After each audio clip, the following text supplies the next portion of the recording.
everybody, welcome back, or for those of you that are new, my name is Susan. I am a freelance fiction editor specializing in science fiction, fantasy, and romance. If you can believe it, we are already halfway through 2022. Time is flying, and if you're anything like me, you want to make sure you're making the most of what's left of the rest of the year. So let's talk about goals and reviewing them, and the number one thing I think authors miss doing to set themselves up for success. So now, it sort of goes without saying, if you are reviewing your goals from the last half of the year and you're doing great, stay on track. No problems. The rest of the steps that we're going to work through are if you are a bit lost or having some issues, or you want to see how you can improve or change. And step one is reviewing the last 6 months to see how they went and letting it inspire you instead of hold you back. So many times when I talk about reviewing goals, I hear from authors about how badly the first half of the year went, how many goals they missed, that they don't even want to think about it. They just want to start fresh, move forward, and move on. Missing goals is a reality, and it can be hard to face, but you are missing out on such an amazing opportunity if you just ignore it. You want to use what you can take from it instead to move forward and grow instead of just ignoring it or staying stuck in the past. So I know it may not be the most fun thing to do, but take a close look at what happened. Why did these goals not work for you? Why did you not hit them? And this is a no judgment zone. It is totally acceptable to say, I procrastinated, I didn't have the motivation, I didn't have the time, life got in the way, anything like that. We're going for complete and total honesty here. So take a moment and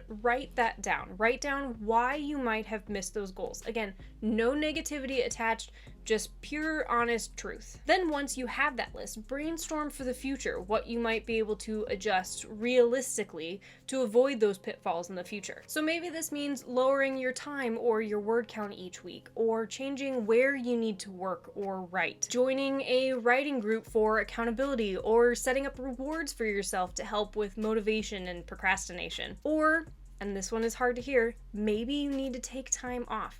Each season is different for everyone. Maybe you need a break from writing right now, for whatever the reason. So take a few moments, write that down, brainstorm, see what you can think of that might work for you, and then set that aside for a moment and jump to step 2, which is now looking forward. Where do you want to be by the end of the year? December 31st, 2022, what do you want to be able to say, I have accomplished this? I don't even need to think about it for my New Year's goals because it is done.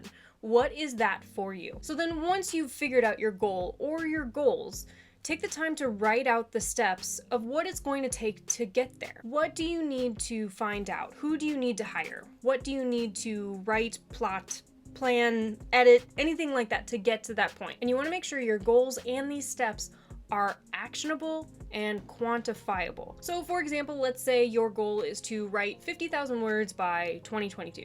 That one's relatively simple. It's very concrete. It is 50,000 words by that date, and you need to write those 50,000 words. But let's say there's multiple steps.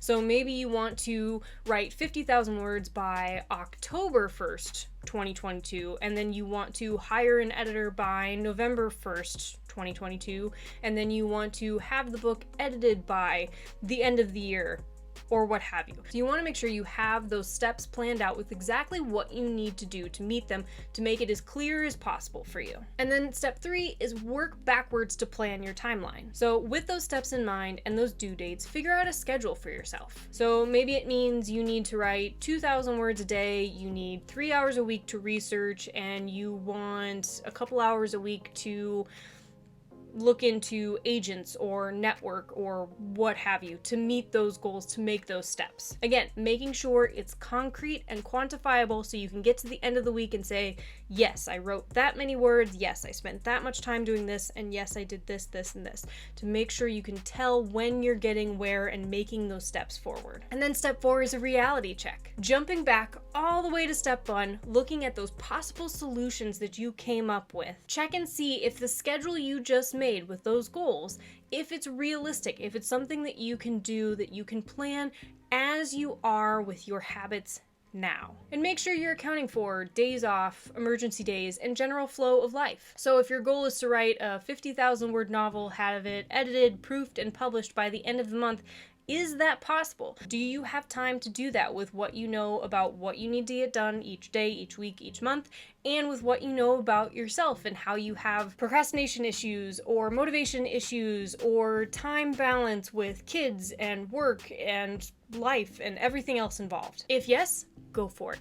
If not, take a step back and look and see what's doable, what's realistic, making sure you're setting yourself up for achievable goals. And I can't stress this enough, plan your schedule and your timeline for how you are now, not how you wish you were, not how you hope it goes, anything like that. Would it be ideal if you could write 10,000 words a day, every day? Sure.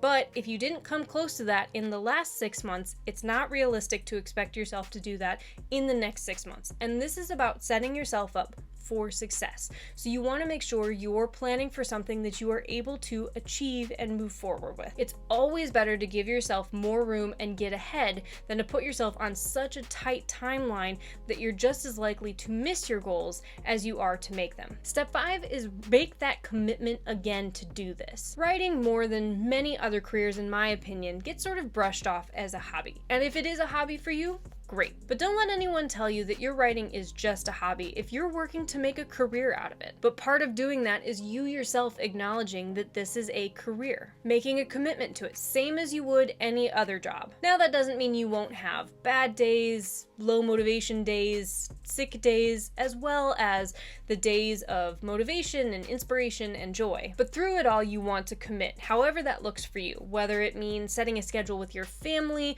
whether it means joining an accountability team, whether that means working with a book coach to keep you moving forward. Make it an important and concrete part of your life and your schedule that is non-negotiable. Except in emergencies, of course. And then we come to the final step. And this is the number one step that I find that authors don't think about or they miss. And this is one of the biggest and most important steps to hitting your goal, which is scheduling check-ins. While we can talk all we want about the seriousness of making a commitment and making a schedule and sticking to it as much as possible, everyone watching this video knows that life never ever goes exactly according to plan. We've already taken some of that into account with making sure you put in time for days off and emergency days and everything like that in the schedule you already have built in. But the second part is what everybody misses, which is scheduling a check-in for yourself to see how everything's going as you move through towards your goal, as you move through the next 6 months. As a writer, you are your own boss. And if you're looking at this as a career, why wouldn't you treat this as any other job where you have regular check-ins with the boss to see how the goals are going,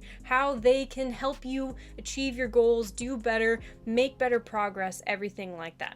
Now, it's a little weird having that conversation with yourself, obviously, but it's important to sit down, however often works best for you. I recommend about once a month, but you may want to do more frequently, or if you don't need it as much, that's fine as well. But sit down at some point, take stock, and see how things are going. Again, an honest look. There's no judgment here during this boss employee time. Evaluate not only how things have been going since you made these new goals, this new commitment, but also see what's coming up. See if things might need to be adjusted, might need to change as life continues to evolve. Adjusting your goals is not failing. I cannot stress this enough. Adjusting your goals is not failing. So many people look at goals as static. The moment you decide what your goal is going to be, it's like it's written in stone.